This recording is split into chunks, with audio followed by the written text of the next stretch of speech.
நமச்சிவாய். ஆவணி மாத ராசி பலன். முதல்ல கிரக நிலவரம், இந்த ஆவணி மாதம் கிரக அமைப்புகள் எப்படி இருக்குன்றதை பார்த்துருவோம். ஏன்னா அந்த கிரகத்தை அடிப்படையாக கொண்டு தான் நம்ம பார்க்க போகிறோம்.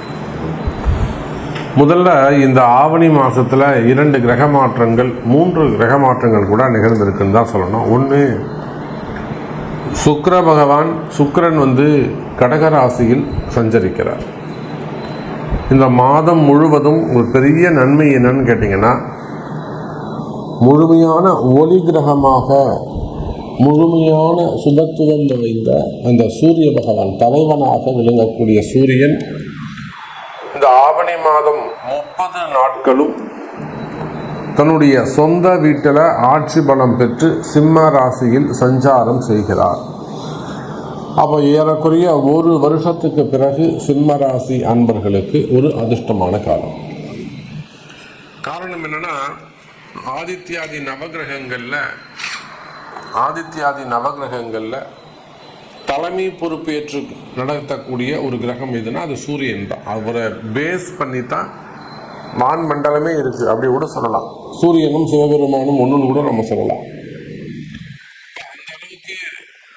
ஒரு சக்தி வாய்ந்த ஒரு கிரகமாக இருக்கக்கூடிய, பேர் புகழ் பெற்ற கிரகமாக இருக்கக்கூடிய ஒரு சூரியன் சொந்த வீட்டில் ஆட்சி பலம் பெறுகின்ற போது அதுக்கு பவர் சொல்லி அடங்காது. அப்போ இந்த ஆவணி மாதம் சூரியன் அற்புதமான முறையில் சொந்த வீட்டில் அமைகிறார். அவரோட கேதுவும் புதனும் இணைகிறார்கள். அதே போல் கன்னியில் இருக்கக்கூடிய செவ்வாய், இந்த கண்ணியில் இருக்கக்கூடிய செவ்வாயால் நிறைய வீண் விரயங்கள், அடுத்து செலவுகள். நிறைய அன்பர்கள் சொல்வது உண்டு, எனக்கு கையில் காசு நிற்கவே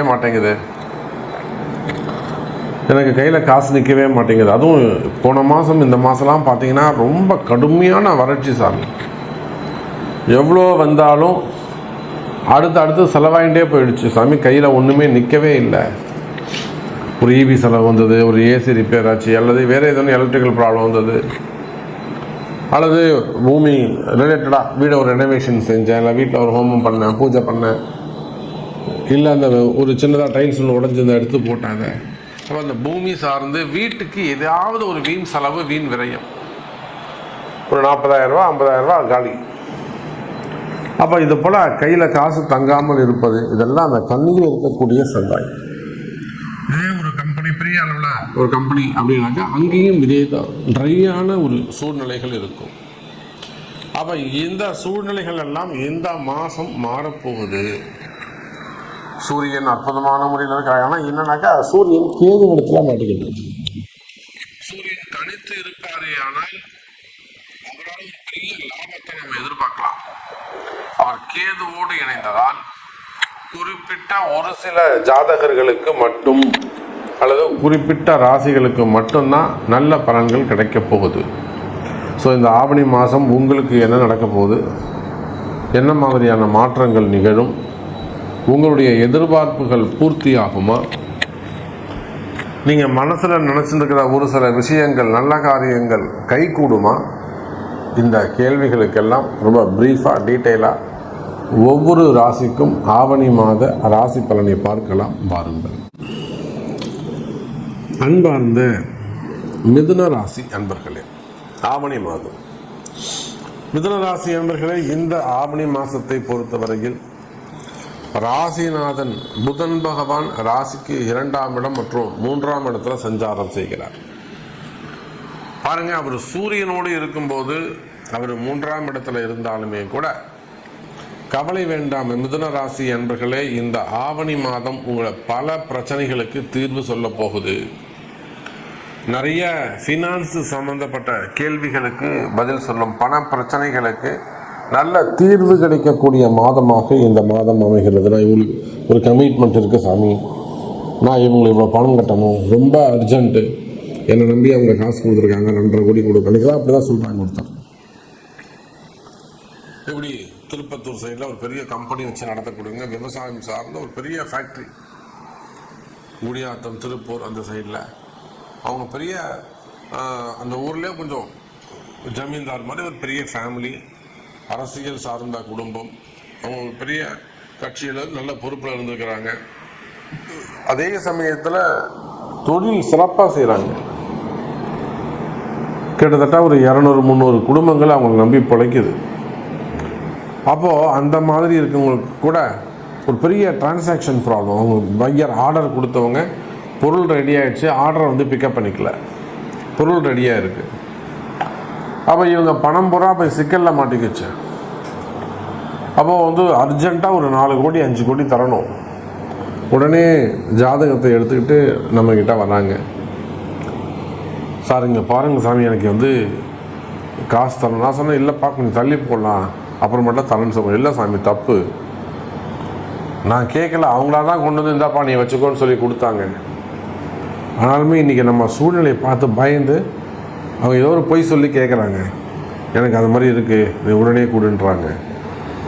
இருந்தாலும் நம்ம கொடுத்தணும் சாமி அப்படின்னு சொல்லி என்னென்னவோ முயற்சி செய்து அந்த பணத்தை கொண்டு போய் அவர் நியாயமாக கட்டிட்டார், அடைச்சிட்டார். இவர் கேட்டு அந்த காசு வாங்கல, தானாக தேடி வந்து கொடுத்தாங்க, பொசிஷனை பார்த்து வந்து கொடுத்தாங்க.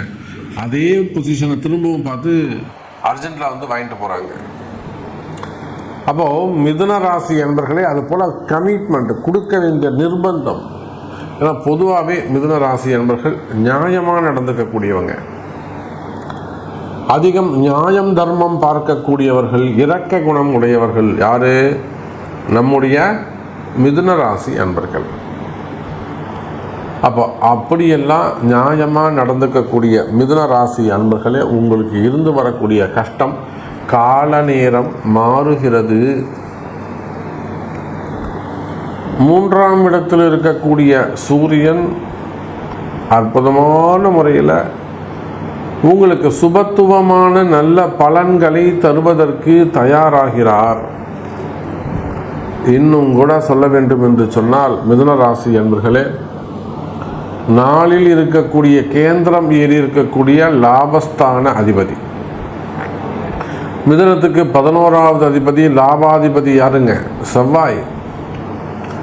அவர் இன்னொரு புதனுடைய வீடாக இருக்கக்கூடிய இன்னொரு வீடாக கன்னியில் அமைந்திருக்கிறார். கேந்திரம் ஏறி இருக்கின்றார், 2வது கேந்திரம்.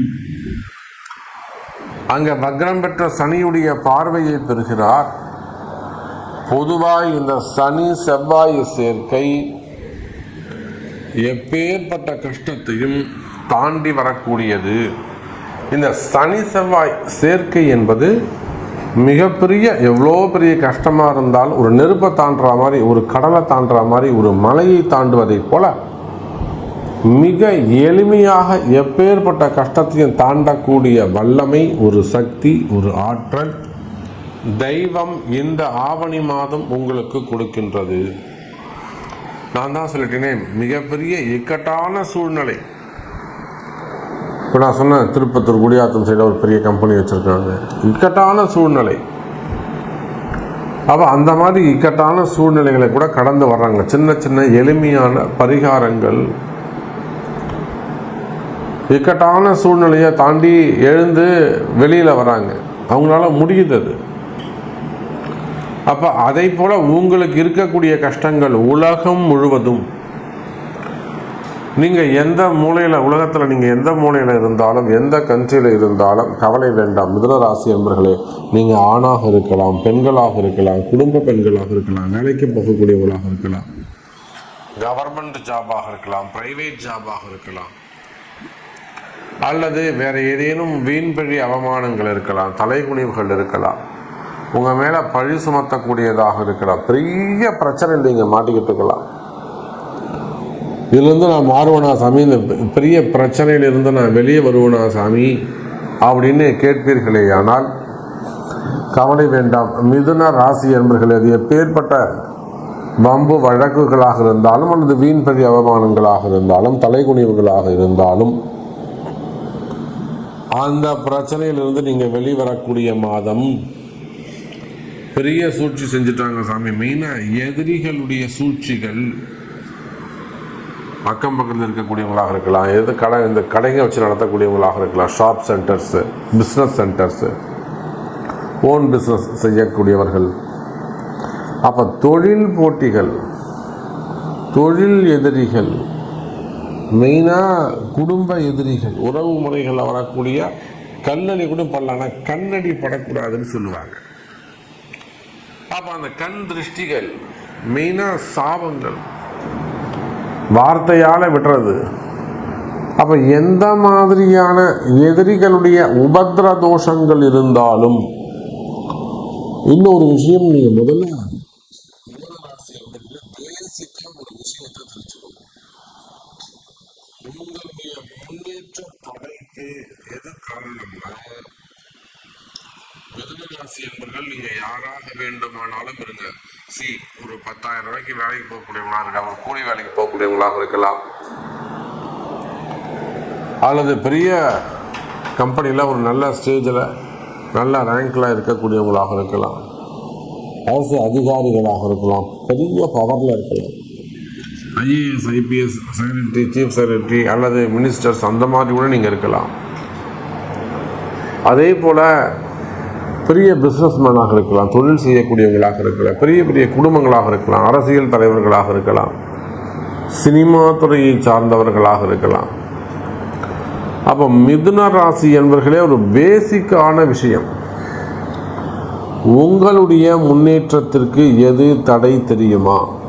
நீங்கள் மாணவ செல்வங்களாக இருந்தாலும், கல்வியாக இருந்தாலும், திருமணமாக இருந்தாலும், எந்த இடத்தில் நீங்கள் இருந்தாலும் சரிதான், மிதுன ராசின்னு நீங்கள் சொல்லிட்டால், ஆணோ பெண்ணோ அழியோ யாராக இருந்தாலும், இன்றைக்கு இருக்கக்கூடிய கிரக அமைப்புகள் கால சூழ்நிலைகளை வச்சு நான் உங்களுக்கு சொல்கிறேன்.